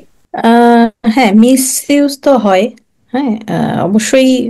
উম, বাংলাদেশের প্রেক্ষাপট অনুযায়ী, সিচুয়েশন অনুযায়ী অনেকের ক্ষেত্রে বাংলাদেশে সার্ভাইভ করাটা ডিফিকাল্ট হয়ে যায়। যেমন এখানে দুইটা ভাবে আহ, ফরাসি পলিটিক্যাল অধিবাসনটাকে করা হয়েছে। একটা হয়েছে পলিটিক্যাল অ্যাজাইল, মানে রিয়েল পলিটিক্যাল সমস্যা যাদের আছে তাদের একটা সেকশন করা হয়েছে, আর একটা সেকশন করা হয়েছে ফ্যামিলিয়াল, মানে তাদের পারিবারিক সামাজিক যেই প্রেক্ষাপটে তাদের সমস্যাগুলো হয়েছে। যেমন ধরেন বাবার সাথে জমি সংক্রান্ত কোনো কিছু হয়েছে, পরিবারের কেউ তাদেরকে মেরে ফেলার হুমকি আছে, এরকম আছে। তাদের ক্ষেত্রে তারা এখন আরেকটা ইয়ে করেছে। এখন এখানে যদি আপনি সরাসরি পলিটিক্যাল কোনো রাজনৈতিক ভাবে আপনি দেখাতে পারেন, প্রুফ করতে পারেন, তাহলে আপনি সরাসরি 10 বছর পার্মানেন্ট থাকার যেই আইনটা আছে সেটা পেয়ে যাচ্ছেন। আর যদি ফ্যামিলিগত কোনো এটা হয়, তাহলে এখানে বলা হচ্ছে প্রোটেকশন সাবসিডিয়ারি। 4 বছরের একটা এই সময় তাকে দেয়া হবে। এই 4 বছরের মধ্যে যদি তার বাংলাদেশে আর কোনো সমস্যা না থাকে, তারা তাকে পাঠিয়েও দিতে পারে, অথবা সে তার স্ট্যাটাসটা চেঞ্জ করতে পারে, তাহলে সে এখানে স্টে করতে পারবে। এটার সংখ্যা অনেকই কম যে আপনাকে পাঠিয়ে দিবে, এটা এরকম নাই। তবে এখানে অধিবেশন আইনটাই মূলত বেশি, যে আপনি দেশের বাইরে থেকে যারাই ম্যাক্সিমামই আসে, তারা কিন্তু এই পলিটিক্যাল অ্যাজাইল করেই বা পারিবারিক অ্যাজাইল করেই মূলত এই দেশের পারমিশনটা থাকার জন্য করেন। কিন্তু এখন রিসেন্ট যে সমস্যাটা আসছে, অধিবেশন আইনটা এত কঠিন, মানে এখন আপনি চাইলেই ইচ্ছা মতো পলিটিক্যাল করে দিলেন আর হয়ে গেল তা না। যেমন এখন কিন্তু আপনি আসার সাথে সাথে তারা আপনাকে এত দূরে দূরে দেয় আপু, 500 কিলোমিটার দূরে দিল। তারা তো এসছে বাংলাদেশ থেকে কাজ করবে বলে, পার এক্সাম্পল, তার কোনো সমস্যা না থাকলেও তাদের মেন্টালিটি থাকে প্যারিসে যাব, কাজ পাবো, কাজ করব। কিন্তু যখন পরিস্থিতিটা এরকম হয় যে তাদেরকে অনেক দূরে দিয়ে দিচ্ছে, তখন সেখানে কিন্তু কাজের কোনো সুযোগ নাই, ভাষাগত প্রবলেম দেখা যাচ্ছে, কমিউনিকেশন গ্যাপ, তারা ফ্রাস্ট্রেশনে চলে যাচ্ছে। হ্যাঁ, এই জিনিসগুলো আসলে খুব উম, সমস্যার সম্মুখীন হচ্ছে বাঙালিরা। এবং আগের আইন সবই চলে গেছে, এখনকার অভিবাসন আইনটা অনেক কঠিন, এবং দিন বাই দিন এই জিনিসগুলো আরো বেশি কঠিন হবে। তো সেক্ষেত্রে আমার সাজেশন এটাই হবে, ভালো মতো বুঝে শুনেই আসলে ফ্রান্সে আসা। এবং আহ, এটাই আমি বলবো আর কি। এখনকার এখনকার সিচুয়েশন অনুযায়ী আসলে ফ্রান্সটা একটু কঠিন। আরেকটা বড় বিষয় যদি আমরা বলি যে আসলে ধর্ম বা সংস্কৃতি, এটা মানে এটা আমরা শুরুতে বলেছি, বাট আরেকটু বিস্তারিত হয়তো আমরা করতে পারি যে আহ, আসলে আমরা যারা প্রথম জেনারেশন, আমরা কি আসলে আমাদের দ্বিতীয় জেনারেশনকে এই আমি যে ধর্ম অনুসরণ করি হুম হুম। সেই ধর্মীয় অনুশাসনে আসলে কি আমি তাকে আহ, মানে ইন্ডক্ট্রাইন করতে পারবো কিনা, এই ফরাসি দেশে যারা প্রবাসী হয়েছেন বা এই বিষয়ে আমি সংস্কৃতির অবশ্যই পাশাপাশি। বলতে চাই আপু, যেহেতু এই বিষয় নিয়ে আমি কাজ করছি, এবং আমাদের যে ফরমাসিও সিভিক যেই ডিপার্টমেন্টে আমি আছি, ওখানে ধর্ম নিয়ে কিন্তু ওদের একটা সেশনই হয়। এবং ফরাসিদের ক্ষেত্রে কিন্তু আগে ধর্মযুদ্ধ হয়েছে, এবং এই দেশটা নিজেরাই কিন্তু ধর্মীয় যুদ্ধে সংঘাতে জড়িয়েছে, এবং যার কারণে ক্রুসেডের কথা একটা বলছেন, সময়, হ্যাঁ, ক্রুসেডের কথা ফ্রান্সের কথা, বলছেন। হুম। জি। এবং এখানে একটা সময় রাজতন্ত্র ছিল যখন, তখন এদের মূল কনসেপ্টটাই ছিল ক্যাথলিক হতে হবে, ক্যাথলিক ছাড়া আপনার আর কোনো ইয়া নাই। কিন্তু 1905 সালের পরে রাষ্ট্র এবং ধর্ম সেপারেট হয়ে যায়। তখন যেটা হয়েছে যে রাষ্ট্র বলছে আমার কোনো ধর্ম নাই, কিন্তু সে গ্যারান্টি দিচ্ছে প্রত্যেকেই যে যা ধর্ম করতে পারবে।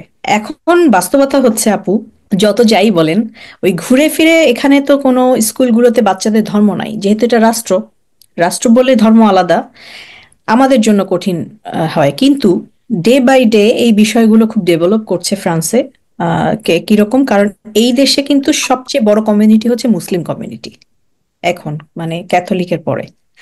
যার যেমন কারণ সবচেয়ে আফ্রিকার যত ম্যাক্সিমাম কলোনি সব কিন্তু মুসলিম ম্যাক্সিমামই ছিল কলোনি। আপনি টিউনিজিয়া বলেন, মরক্কো, আলজেরি সবই কিন্তু তাদেরই কলোনি ছিল, এবং তারাই কিন্তু এখন এসে এখানে রাজ করছে, এবং ম্যাক্সিমামই তারা মুসলিম। তা এখন ফ্রান্সে কিন্তু ইউরোপের মধ্যে সবচেয়ে বেশি মস্ক ফ্রান্সে। হ্যাঁ, তো এখন যেটা হচ্ছে, এখনকার জেনারেশনে আমরা যারা আছি, আমাদের যারা বাচ্চারা আসবে, তাদেরকে একটা সুযোগ আছে এখন, যে আপনি স্কুলের পরে আলাদা করে আপনি তাকে ধর্মীয় নৈতিক শিক্ষাগুলো দিতে পারেন। আর এই দেশে আসলে ওরকম গ্যারান্টি দিচ্ছে যে তুমি তোমার ধর্ম করতে পারবা, কিন্তু ফোর্স করতে পারবা না। এখন তৌহিদ ভাই যদি চায় ওনার ছেলে মুসলিম একটা কমিউনিটিতে থাকবে, বা ফর এক্সাম্পল সে কোরআন পড়বে, কিন্তু ওনার ছেলে যদি বলে যে না আমার ভালো লাগছে না, সেখানে উনি কিন্তু ফোর্স করতে পারবে না। এটা কিন্তু আসলে একটু ডিফিকাল্ট হয়ে যায়, বিশেষ করে আমরা যারা ধর্মের বিষয়গুলো নিয়ে আসলে কাজ করি। তো সেক্ষেত্রে আমার কাছে এখনো মনে হয় আপু কঠিন। সেক্ষেত্রে আমি বলবো যে কঠিন। তৌহিদ ভাই, আমি কিছু আপনার ছেলের প্রসঙ্গে এক্সপিরিয়েন্স শেয়ার করতে চাই আপু। আসলে বিষয় হচ্ছে আপু যেটা বলছেন, মানে এরা ধর্মের ব্যাপারে মুক্ত। আপনি চাইলে ধর্ম পালন করতে পারেন, চাইলে না করতে পারেন, এটা কোনো সমস্যা নেই। কিন্তু আমরা যারা মনে করেন বাংলাদেশ থেকে বিলং করি, আমাদের আমাদের সংস্কৃতি, আমাদের মূল্যবোধ, আমাদের ধর্মীয় অনুভূতি, ধর্মীয় শিক্ষা, এই জিনিসগুলো এখানে চর্চা ওইভাবে হয় না। বা ওই যেটা আপু বললেন, আপনি যখন বাচ্চাকে শেখাতে যাবেন, সে রিভোল্ট করতে পারে আপনাকে। এরকম আমি আমি অনেক ফ্যামিলি দেখেছি। মনে করেন গত রিসেন্ট ইংল্যান্ডে একটা ঘটনা ঘটেছে, গত 2 দিন আগে। একটা ভাই আর একটা ভাইকে স্টেপ করে মেরে ফেলেছে। এই জিনিসটা হয়েছে কেন? ওই ফ্যামিলিটা একটু ইয়ে ছিল, হাজবেন্ড ওয়াইফের মধ্যে প্রবলেম ছিল, ওদের মা বাবার মধ্যে। যার কারণে বাচ্চাগুলা কমপ্লেন করছে স্কুলে। স্কুল থেকে ওই বাচ্চা দুইটারে ইয়েতে নিয়ে গেছে, সোশ্যালের কাছে, মা বাবার কাছ থেকে নিয়ে গেছে। যখন নিয়ে গেছে তখন সে তো স্বাধীন, তাকে আর কেউ ধর্মীয় শিক্ষাগুলা, পারিবারিক মূল্যবোধ এগুলো সে শিখতে পারে না। পরবর্তীতে দুই ভাই ঝগড়া করে এক ভাই আরেক ভাইকে ইয়ে করে বলছে। এখন এই যে পারিবারিক বন্ধন যেটা, এখানে কিন্তু স্কুলে এই মেয়েটা বলে দেওয়া হয় যে তোমাকে যদি ঘরে কেউ শাসন করে, হাত তুলে ঝাড়ি দিয়ে, তুমি স্কুলে গিয়ে কমপ্লেন করতে পারবে, এবং স্কুল যদি কমপ্লেন পায় তাহলে বাচ্চা আপনার কাছ থেকে নিয়ে নেবে। তো এই যে ঘটনাগুলো ঘটতেছে চারপাশে, মনে করেন যারা যারা এখানে দীর্ঘদিন থেকে বসবাস করে, বাচ্চারা এখানে জন্ম হয়েছে, এখানে বড় হয়েছে, এদেরকে ধর্মীয় শিক্ষাটা দেওয়া অনেকটা কঠিন হয়ে যায়। কারণ আপনি যেটা বলছেন আগে, যে এখানে অনেক ইউরোপের মধ্যে সবচেয়ে বেশি মসজিদ প্যারিসে, কিন্তু মসজিদ গুলাতে ধর্মীয় যে শিক্ষা দেওয়া হয়, সব মা বাবা ওইভাবে নিয়ে দিতে পারে না। কারণ একটা বাচ্চা সকালে 8:30টার সময় স্কুলে যায়, বিকেলে আসে মনে করেন 5টার সময়। এরপরে আর ওই টাইমটা থাকে না যে মসজিদের শিক্ষাগুলোতে নিয়ে দেওয়ার জন্য। দেখা যায় শনিবার অথবা রবিবার যে 2 দিন বন্ধ থাকে, ওই 2 দিন ধর্মীয় শিক্ষাগুলো দেওয়ার সুযোগ হয়। কিন্তু ওই যে চারপাশে যেভাবে মানে এখানে তো পারিবারিক বন্ধনটা অনেক শিথিল, প্যারিসে বিশেষ করে, ফ্রান্সে পারিবারিক, আমাদের যে পারিবারিক বন্ধন আর এখানকার যে পারিবারিক বন্ধন, এটা ডিফারেন্ট। যার কারণে বাচ্চারা ওই পারিবারিক বন্ধন গুলো শিখে বড় হয় না, বা ওই যে মনে করেন ওর সিদ্ধান্ত ও নিবে।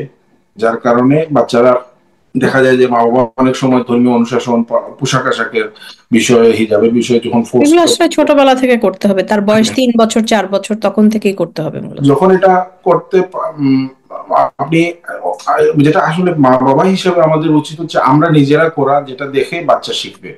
অবশ্যই এইটাই তো। এখানে মনে করেন আপনি বাংলাদেশে একটা যখন প্রবাসে আছেন, মা জি বাবা হিসেবে আমরা যেমন বাংলাদেশে এখনো অনেক রিল্যাক্স সময় কাটাই। বাসায় হয়তো মা হোম মেকার বাসায় আছেন পুরো সময়। বিদেশে তো আমার মনে হয়, আমি জানি না, আপনারা আরো ভালো না, বলতে পারবেন, যে এটা পাওয়া যায় না। প্রথম সময় একজন ইমিগ্রেন্ট যখন যান সেখানে, মানে তার মানে ফ্যামিলিটা তো খুবই স্ট্রাগলিং একটা ফ্যামিলি থাকে, ইমিগ্রেন্ট ফ্যামিলি। Definitely definitely. দুটো দুই প্যারেন্টকেই তখন কাজ করতে হয়, সারাদিন কাজ এবং অমানসিক কাজ। এবং সেটার পরে বাসায় এসে আসলে বাচ্চাকে ওই গ্রুমিং করার এই মানে জিনিসটা এনার্জি কথাটা মনে করেন বের ওঠার বাংলাদেশে একটা বাচ্চাকে আপু আপনি যতটুকু এফোর্ট দিতে হয়, আপনি এই শিক্ষাগুলো, ধর্মীয় শিক্ষা এবং আমাদের মূল্যবোধ গুলো শিক্ষা দিতে, তার চেয়ে 100 টাইমস বেশি এফোর্ট আপনাকে এখানে দিতে হবে। কিন্তু বাস্তবতার কারণে আপনি দিতে পারবেন কতটুকু, সেটা হচ্ছে পারবেন বিষয়। কত, কারণ সেটাই। আপনি সকালে ঘুম থেকে উঠে কাজে চলে যাচ্ছেন, কাজ থেকে সন্ধ্যা করে আসতেছেন, আসার পরে আপনার বাচ্চা তখন স্কুল থেকে টায়ার্ড হয়ে আসতেছে, আপনি কাজ থেকে টায়ার্ড হয়ে আসতেছেন, আপনি তার সাথে সময় কতটুকু বের করতেছেন। এরকমও আছে এখানে ফ্যামিলি যে বাচ্চা যখন ঘুমিয়ে পড়ে তখন বাবা বাসায় আসে, আবার বাচ্চা যখন স্কুলে থাকে বাবা কাজে চলে যায়।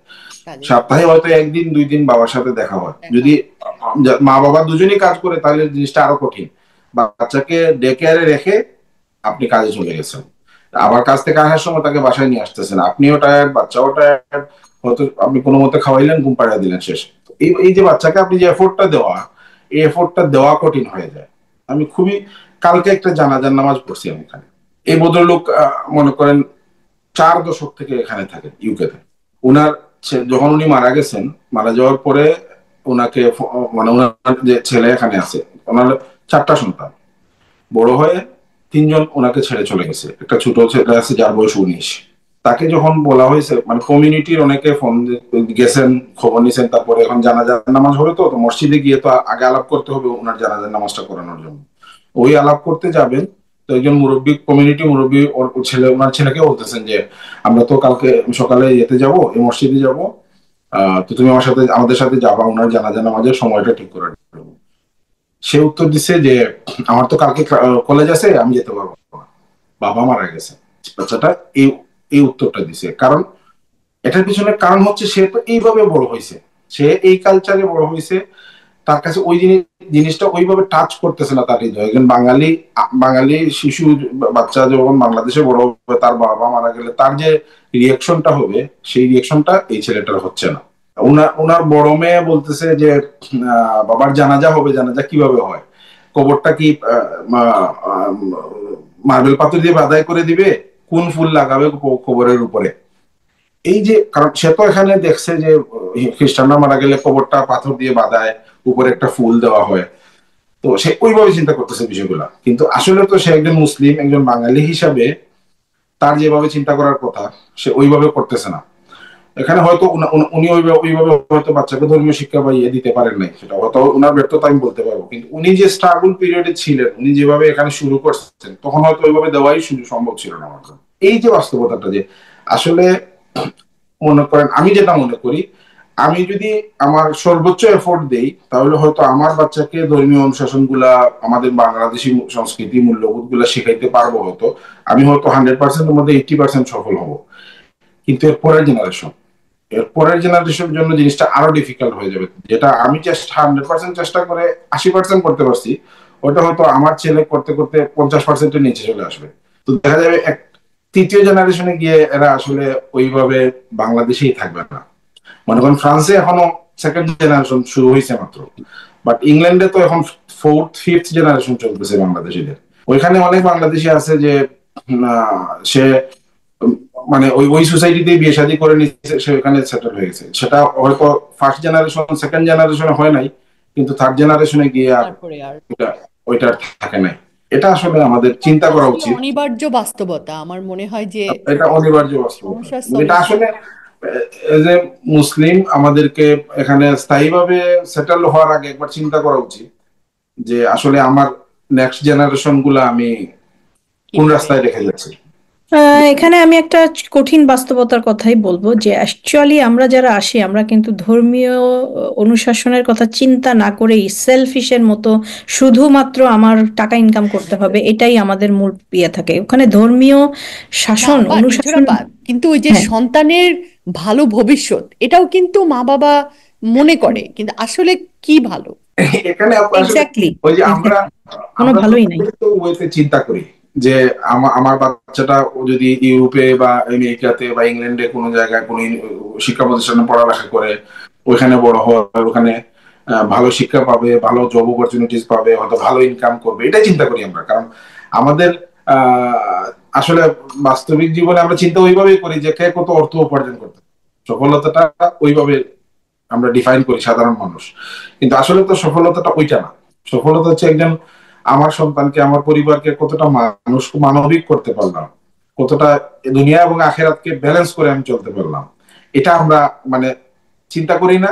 এবং ওই অর্থে দিয়েই আমাদের সফলতাটা বিচার করি, বিদায় আমরা এখানে চলে আসতে চাই। কিন্তু আসার পরে ওই যে আপনি যেটা বলতেছিলেন যে আমরা অনেকটা সেলফিশ হিসাবেই চলে আসি, কিন্তু আমাদের নেক্সট প্রজন্ম কে আমরা কোথায় সেটেল করতেছি, ওরা ওদের পরবর্তী প্রজন্ম কোন দিকে চলে যাবে, এটা আমরা ওইভাবে চিন্তা করি না। হয়তো এখানে আসার পরে অনেকে এখানেও চিন্তা করে না, কারণ এখানকার পরিবেশ পরিস্থিতির সাথে সে যুদ্ধ করতে করতে করতে করতে তার ওই চিন্তাগুলো এখানে হারিয়ে যায়। ইউরোপে সুদ মুক্ত থাকাটা অনেক কঠিন। আপনি বাড়ি কিনতে যান, আপনি ব্যাংকিং চ্যানেল দিয়েই বাড়ি কিনতে হবে, কারণ আপনি তো ক্যাশ টাকা দিয়ে এত টাকা সঞ্চয় করে বাড়ি কিনতে পারবেন না। আপনি হয়তো 20,000 30,000 ইউরো দিয়ে ডাউন পেমেন্ট দিয়ে একটা বাড়ি কিনলেন, বাড়ির দাম হয়তো মনে করেন 2.5 লাখ ইউরো। আপনার জীবন চলে যাবে ওই টাকা দিতে দিতে, আপনার ছেলের জীবনের হয়তো শেষ সময়ে গিয়ে এই বাড়িটা আচ্ছা, একটা হবে। ভালো প্রসঙ্গ তুলেছেন তৌহিদ ভাই। আমি নির্ঝরাপার কাছে প্রথমে একটু জানতে চাচ্ছি যে এই যে প্রবাসীদের কথা আমরা শুনলাম, মানে ক্রেডিটে অভ্যস্ত হওয়া, মানে ঋণে অভ্যস্ত হওয়ার ব্যাপারটা ওখানে আসলে কতখানি, মানে এই সমস্যাটা কি আদৌ এক্সিস্ট করছে, মানে সেটা কিরকম? এখানের ক্রেডিটের বিষয়গুলো আপনি যেটাই করেন না কেন, যা কিছুই করেন না কেন, ক্রেডিট দিয়েই করতে হবে। হ্যাঁ, এটাই তাকে ইউজ টু করানো হয়। তো আপনি যখন ইউজ টু হয়ে যাবেন তখন কিন্তু আপনি সেইটার সাথে আহ, নিজেকে মানিয়ে নেওয়ার যে বিষয়, কেন, কারণ ফরাসিরা কিন্তু আপু 1 পয়সাও ছাড় দেয় না। হ্যাঁ, মানে একটা 1 পেনিও ছাড় দেয় না। তো তারা কিন্তু অনেক কঠিন। এখন আপনি চাইলেন, আপনি ক্রেডিট নিয়ে নিলেন, কিন্তু নেয়ার পরে ওদের চিন্তা থাকে ওই ক্রেডিটটাকে কিভাবে ওরা আবার দ্রুত নিয়ে নিবে। যেমন এখানের একটা ক্রেডিটের সিস্টেম আপনাকে বলি, যে আপনি একটা ক্রেডিট কার্ড করলেন, কিন্তু আপনার তার আগে আপনার একটা ডেবিট কার্ড আছে। ওই ডেবিট কার্ডের সাথে তারা মিল রেখে ক্রেডিট কার্ডটা করে, কারণ প্রত্যেক মাসের যে ক্রেডিট কার্ডের বিলটা তারা কি করে, মাসের সাথে সাথেই নিয়ে নিচ্ছে। হ্যাঁ, নিয়ে যখন নিচ্ছে, আলটিমেট কিন্তু আমার ডেবিট কার্ড থেকেই টাকাটা যাচ্ছে। অ্যান্ড ফর এক্সাম্পল, বাংলাদেশের যেই সিস্টেমটা, যে আমার একটা ক্রেডিট কার্ড আছে, আমি অল্প কিছু করে দিলাম, একটু একটা পার্সেন্টেজ দিলাম, কিন্তু এক্ষেত্রে কিন্তু এটা এরকম কাজ করছে না। ক্রেডিট কার্ড আমি ইউজ করছি, কিন্তু মাস গেলে আমার অ্যাকাউন্ট থেকেই ওই ক্রেডিট ডিপার্টমেন্ট আবার নিয়ে নিচ্ছে। তো বিষয়গুলো এরকম, ক্রেডিটের বিষয় বিষয় যেটা, তা আমার কাছে মনে হয় যে আপু, এখানে ম্যাক্সিমামই যারা আছেন, বাসা কেনা বা গাড়ি কেনা বা ব্যবসা সংক্রান্ত বিষয়ে আসলে ক্রেডিট নিয়েই আসলে আপনার করার সিস্টেম। আপনি এমনি চাইলে বাসা নিতে পারবেন না, আপনাকে ক্রেডিট নিয়েই দিতে হবে। তো সেক্ষেত্রে আর ক্রেডিট কার্ডের স্কোর গুলো ওরা এখন ওভাবেই করেছে যে 7%, 5% ডিপেন্ড করে আসলে কিভাবে দিবে। তোর একটা নির্দিষ্ট টাইম দিয়ে দিল যে এই 10 বছর তুমি এই পার্সেন্টেজ দিবা, এই 10 বছরের পর থেকে তোমার এটা বাড়তে থাকবে বা এরকম। তো এই হচ্ছে বিষয় আপু। তো আমি আসলে এখানে আরেকটা জিনিস আমি করতে যাচ্ছি, মানে ক্রেডিট স্কোরটা যত আহ, মানে আপনি যত কাজ করবেন, আপনার স্যালারি যদি ভালো হয়, তাহলেই আপনি ক্রেডিট কার্ড নিতে পারবেন। আপনি এমনি এমনি এখানে ক্রেডিট কার্ড নিতে পারবেন না। তৌহিদ ভাই। আরেকটা জিনিস আপু, মনে করেন আমাদের ডেবিট কার্ডের সাথে, মনে করেন আমি আমি যেটা দেখছি এখানে আমার সাথে হয়েছে, আমাকে প্রথমে করছে 1,000 ইউরো আমি ওভারড্রাফট করতে পারবো। এটা কিন্তু আমি চাই নাই, অটোমেটিক আমাকে দিয়ে দিছে। মনে করেন আমরা তো কোয়ান্টামের সাথে থাকার কারণে এই এই ঋণের ফাঁকটা সম্পর্কে সচেতন, কিন্তু অনেক মানুষ আছে সে চিন্তা করবে আমার তো এখন একটা আইফোন কেনা দরকার, আমার ওভারড্রাফট আছে 1,000 ইউরো, কিনে ফেলি। কিনে ফেলে। এইসব করেই কিন্তু ঋণের ফাঁদে ঢুকে। আরেকটা জিনিস আছে আপু, আপনি মনে করেন আমাকে কয়েকদিন আগে আমার কনসাই বললো যে তোমার কার্ডের, আমার কিন্তু ক্রেডিট কার্ড নাই, ডেবিট কার্ড, ওই ডেবিট কার্ডের এগেনস্টে আমি 3,000 ইউরো পর্যন্ত ক্রেডিট নিতে পারবো ওইটার উপর। 6 মাস পরে ওইটাকে আমাকে 6,000 ইউরো অফার করছে, ওইটা আমি নিতে পারবো। তো এই যে সাধারণ মানুষ যারা যারা এই ব্যাপারে সচেতন না, এরা কিন্তু এই ছোটখাটো জিনিস, যারা কিন্তু যাদের কিন্তু এখন ব্যবসা করার অবস্থান নাই অথবা বাড়ি কেনার মতো অবস্থানে নাই, তারাও কিন্তু এই ছোট ছোট বিষয়গুলাতে এই ঋণের ফাঁদে ঢুকে যাচ্ছে। যখনই একবার সে এই টাকাগুলো নিয়ে নিবে, তখন দেখা যাবে তার আরো প্রবণতা বাড়তেছে যে আরেকটা কিছু করি, আরেকটা হয়তো মনে করেন এখন তার হয়তো বাড়িতে, দেশের বাড়িতে তো একটা বিল্ডিং করার দরকার, সে কিন্তু সে কাজ করে, হয়তো তার বেতন 1,400 1500 1800 ইউরো, সে তার ওই বেতনের এগেনস্টে সে লোন নিয়ে বাংলাদেশে 30 লাখ টাকা খরচ করে একটা বাড়ি করে ফেলছে। এটা কিন্তু তার প্রয়োজন ছিল না, কিন্তু সে নিতে ইজিলি লোন পাচ্ছে বিধায় সে করে ফেলছে।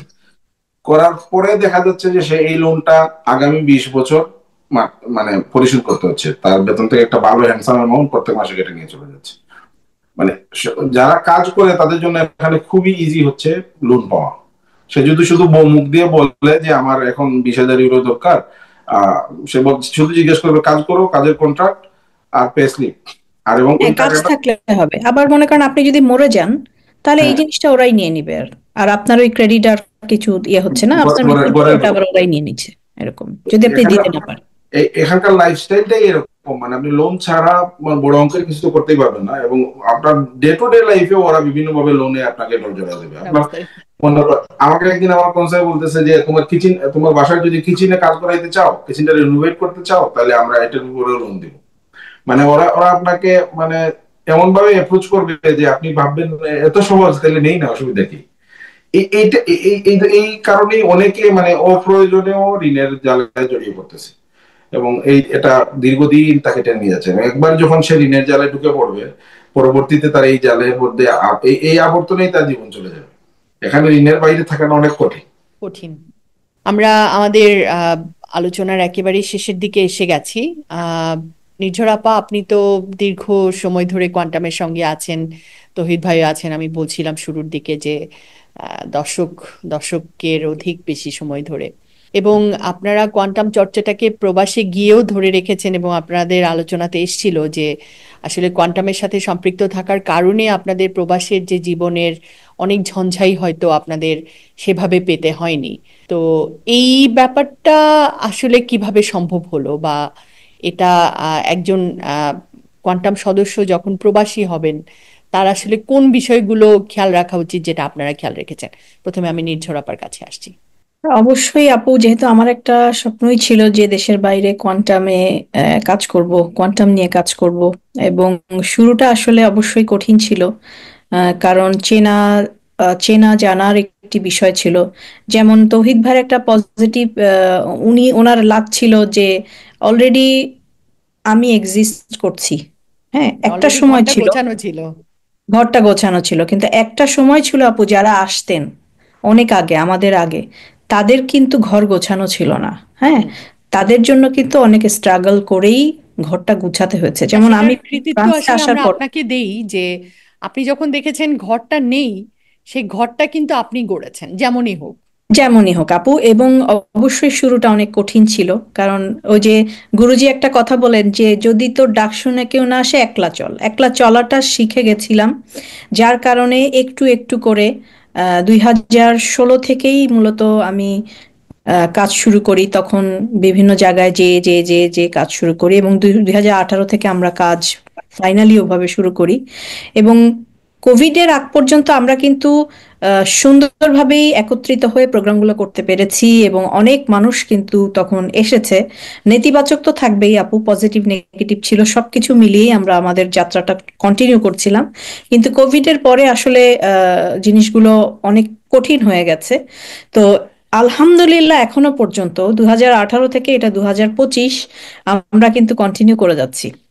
হতে পারে আপু, অনেক মানুষ হয়তো ব্যক্তিগত কারণে থাকছেন না, অনেকে হয়তো ডিমোটিভেটেড হয়ে গেছেন, আবার অনেকে সেই শুরু থেকে আছেন। কিন্তু যেটা যাই বলেন না কেন, আমরা কিন্তু এক্সিস্ট করছি। এবং একটা ব্যাপার এটাই, যে কোয়ান্টাম যখন কোথাও ঢোকে সেটা কিন্তু পিছিয়ে যায় না, ওইটা কন্টিনিউ হতে থাকে। তো ইনশাল্লাহ প্যারিস কন্টিনিউ করে যাবে। ধরেন জেনারেশন বাই জেনারেশন আমরা চাই যে এটা যেন কন্টিনিউ হয়। তবে শুরুটা অনেক কঠিন ছিল।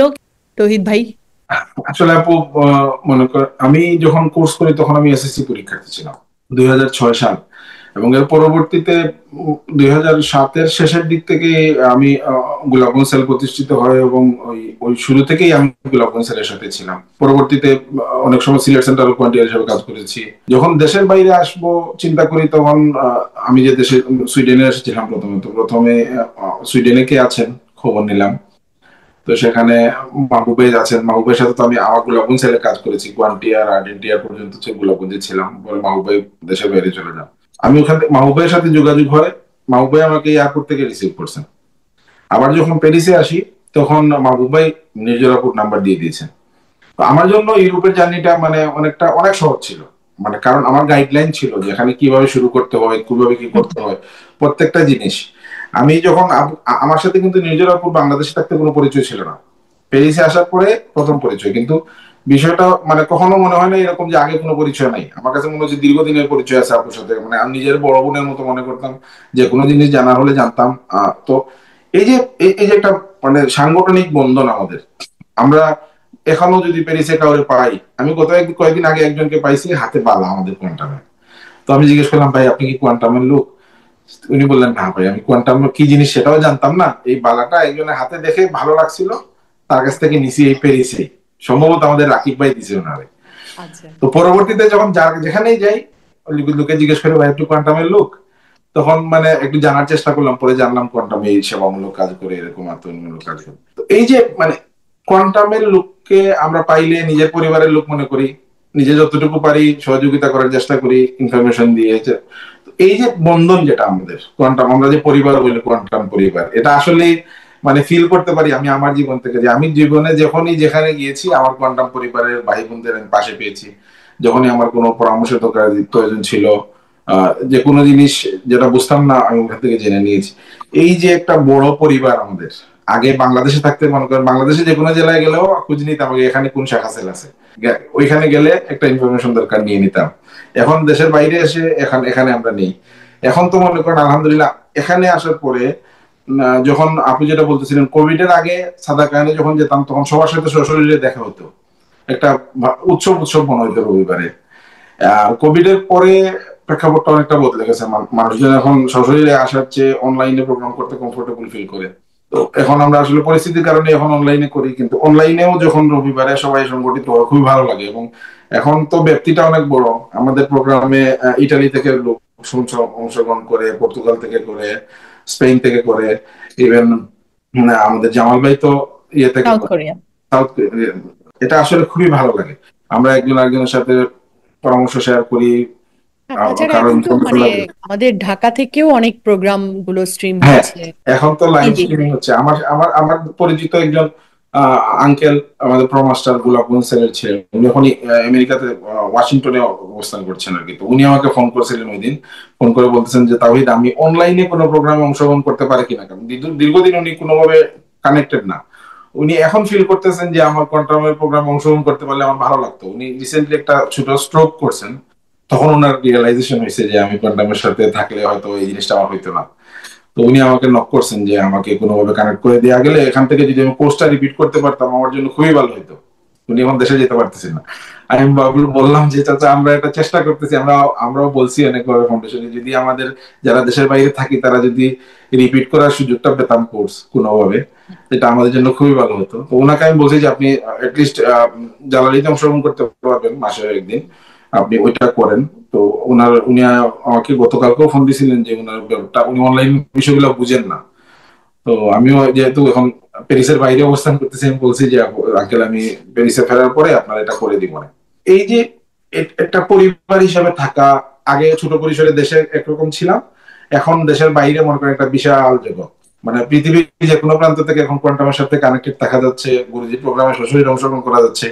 এটা আসলে আমাদের জন্য খুবই সহায়ক। মানে এই বিদেশে যে জীবনে বা বিদেশের মানে এই যে একটা স্ট্রেসফুল জীবন, এটার মধ্যে কোয়ান্টামের সাথে থাকার কারণে আমরা অনেক অনেক ভালো আছি।